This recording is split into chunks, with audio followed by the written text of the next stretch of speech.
This might have been one of, if not the craziest college championship game of all time. This is, of course, for hockey fans and hockey fans only. If you're not a fan, keep scrolling or stick around. You might learn something. Winning a college championship in any division, conference, or tournament is no easy feat, but imagine having to win the same championship game twice in one night. Well, that's exactly what the Minnesota State Mavericks had to do. Kind of. What? Let me explain. The year is 2022 and the Minnesota Mavericks are taking on the Bemidji State Beavers in the CCHA Mason Cup Championship game. A win here gets you to the NCAA tournament. The Mavericks came to this game the heavy favorites, going 23-3-0 with Bemidji a respectable third, going 14-12. The opening frame was a tight checking affair with Minnesota outshooting Bemidji 8-6. Many people thinking, where is this dominant Mavericks team we've seen all year? It's only a matter of time before they break through, right? But it was Bemidji who would strike first halfway through the second on a beautiful tip from forward Alex Adams. But Minnesota would get the equalizer less than 10 minutes later on the power play with an absolute piss missile from Brendan Furry. The third period would stay locked 1-1, neither team finding the back of the net, Minnesota outshooting Bemidji 14-5, yet alas,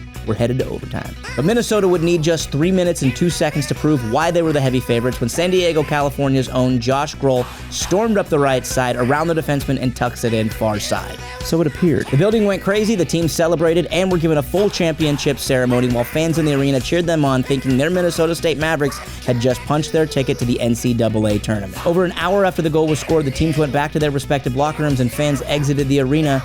The play was under review.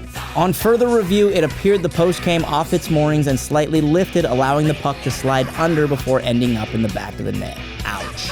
The officials ruled it no goal and reset the clock back to 16:58 of the overtime period. Over an hour later, the players would suit back up, take a brief warm-up, and do it all over again. But put yourself in that locker room.